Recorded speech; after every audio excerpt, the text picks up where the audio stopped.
Assalamualaikum warahmatullahi wabarakatuh. Berjumpa kembali di channel ini. Salam sejahtera untuk kita semua, Bapak Ibu calon guru P3K. Kali ini saya akan membagi realita terkait penguncian formasi. Ini beberapa kasus dari rekan-rekan kita yang bisa jadi pengantar barangkali. Hari ini kita akan fokus untuk membahas P3K formasi guru ya, Mbak Juwita. Ya, jadi kita jelasinnya tentang P3K Ya, guru. Untuk P3 guru, kita ambil beberapa pertanyaan yang kira-kira orang banyak yang tidak paham hanya dengan membaca peraturan atau pengumuman yang ada di website resmi BKN atau SSCASN. Baik, Mbak Juju bisa mulai untuk menjawab pertanyaannya. Ada kita dari pertanyaan yang sudah kita rangkum dulu. Oke, boleh. Ya sudah banyak pertanyaan nih teman-teman. Beberapa itu bingung ya dari tahap pendaftaran karena kan P3 ini dibagi menjadi 3 tahap ya. Tahap 1, 2, dan 3. Tapi banyak kendala-kendala yang dihadapi ketika melakukan pendaftaran. Misalnya seperti ini, ada yang menanyakan kenapa sih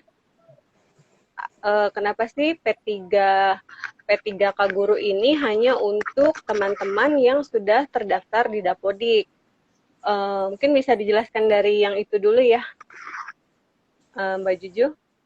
Alasan kenapa P3K ini hanya untuk teman-teman di Dapodik, sebenarnya itu bisa ditanyakan ke Menpan ya. Tapi kenapa mereka yang bisa daftar hanya dari Dapodik, itu kita juga ambil dari Permenpan nomor di tahun 2021. Nah, itu ada dijelaskan di pasal 4 kalau nggak salah, yang bisa mendaftar ke pengadaan P3K guru ini hanyalah honorer ex-PHK 2, kemudian guru non-ASN atau guru sekolah negeri yang terdaftar di Dapodik, kemudian guru swasta yang terdaftar di Dapodik, juga lulusan PPG. Nah, itu yang bisa mendaftar di P3K guru tahun ini. Oke, terus ada juga nih Mbak Juwita yang nanya, kenapa sih saat mendaftar P3K guru itu malah nggak bisa pilih instansi, karena instansinya sudah otomatis terisi. Itu kenapa tuh, Kak? Nah, itu juga adalah pertanyaan yang bisa dijawab dengan membaca permenpannya ya. Sebenarnya saya juga dapat beberapa pertanyaan yang mendengar pertanyaan dari peserta atau gimana diteruskan ke saya. Itu rata-rata pertanyaannya sebenarnya bisa dijawab dengan membaca Permenpan 28 itu. Tapi di sini mungkin saya bisa menjelaskan lagi. Di Permenpan itu disebutkan bahwa pengadaan P3K guru tahun 2021 ini akan dibagi menjadi 3 tahapan, yaitu tahap pertama, 2, dan 3. Tahap pertama itu yang bisa melamar ke tahap pertama, yang bisa memilih formasi di tahap pertama adalah guru honorer PHK 2 dan juga guru negeri yang terdaftar di Dapodik dengan syarat instansi di tempat mereka itu membuka formasi. Jadi untuk tahap pertama dan tahap kedua memang dikunci di instansinya. Jadi guru SD negeri misalnya, SD negeri di kabupaten atau di kota Medan misalnya, guru SD negeri di kota Medan, mereka bisa memilih formasi di seluruh kota Medan itu, bukan hanya di sekolah itu saja. Bukan sekolah tempat dia mengajar sekarang ya. Ya. Tapi intinya yang penting yang mendaftarnya adalah guru yang aktif mengajar ya, Mbak ya. Bukan yang cara permentannya sih tidak disebutkan ya yang aktif mengajar, hanya ada pokoknya dia terdaftar di Dapodik gitu. Datanya kita panggil melalui web service, ini agak teknis memang. Ketika integrasi data dan ternyata datanya itu ada di Dapodik atau di PPG, maka dia bisa mendaftar. Oh iya, berarti selagi dia sudah terdaftar Dapodik, karena kan BKN juga menarik datanya dari Dapodik ya Mbak ya. Iya. Iya, terintegrasi.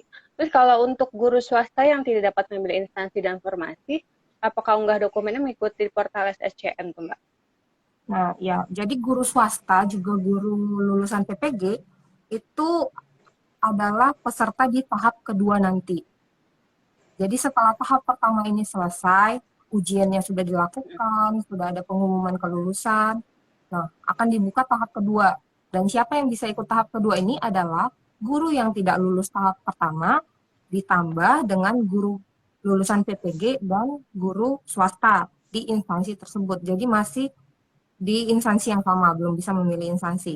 Nah, untuk guru PPG dan guru swasta yang tidak memilih formasi ini bagaimana? Tetap melanjutkan sampai resum, karena data yang bisa ikut ke tahapan kedua adalah data pendaftar yang sudah mendaftar di tahap pertama. Gitu. Jadi datanya kita verifikasi dulu di tahap pertama, baru kita lihat siapa yang lulus, oh ini masih ada yang nggak lulus, itu bakal ikut di tahap kedua. Jadi kalau misalnya tidak resum di tahap pertama, tidak bisa ikut tahap kedua maupun tahap ketiga. Jadi yang untuk tahap kedua dan tahap ketiga semua harus sampai resume di tahap pertama ini ya. Iya. Iya. Terus ada lagi nih yang nanya, dan ini tadi PTK pendidik dan tenaga pendidikannya itu, ini ada beberapa nih pertanyaan yang sama nih. Dia harus verbal ulang, terus dia nggak tahu informasinya harus berapa lama nih verbal ulang. Takutnya waktunya nggak keburu nih sampai penutupan pendaftaran. Kalau 3 kali 24 jam kan artinya masih ada waktu ya Kak ya. Jadi dia masih bisa melanjutkan nanti sampai resume. Tapi intinya sih pelamar itu juga jangan terburu-buru langsung mengklik sampai tahap resume, karena kan harus hati-hati ya baca persyaratannya, jangan sampai ada data atau dokumen yang diunggah juga salah, karena kalau salah kan sudah tidak bisa diperbaiki ya kalau sudah sampai resume. Nah kebanyakan tuh permasalahan pelamar tuh yaitu salah data yang dimasukkan, itu datanya ada yang tidak sinkron gitu. Terus ada gini Kak, pertanyaan selanjutnya nih. Mohon petunjuk terkait info GTK yang belum valid, dikarenakan data NUPTK tidak terdeteksi tersimpan di database BKN. Nah itu harus gimana tuh? Karena kita sebagai konsumen data saja ya dari pihak BKN atau pihak SSC-ASN, jadi untuk perbaikan data kita anjurkan untuk diarahkan ke Dapodik. Jadi dibenerin dulu data di Dapodiknya, baru ketika data yang sudah benar masuklah ke BKN dengan data yang benar itu. Jadi sekali lagi nih teman-teman, BKN itu menarik data yang sudah ada di Dapodik ya untuk melanjutkan proses pendaftaran. Dan verifikasi administrasi juga diserahkan ke instansi yang buka lowongan ya Kak ya? Ya, verifikasinya nanti akan diverifikasi oleh instansi. Karena tuh banyak tuh kayak masuk di lapor atau BKN tolong dong saya diluluskan, saya salah tulis nama saya, harusnya Muhammad double M tapi M-nya hanya satu, tolong diluluskan ya, hanya karena itu. Jadi banyak hal-hal yang seperti itu tuh yang masuk di lapor. Sebenarnya banyak kok yang salah nama ya, bukan hanya satu huruf, bahkan ada yang kita minta nama sesuai ijazah tanpa gelar, yang ditulis malah nama gelarnya.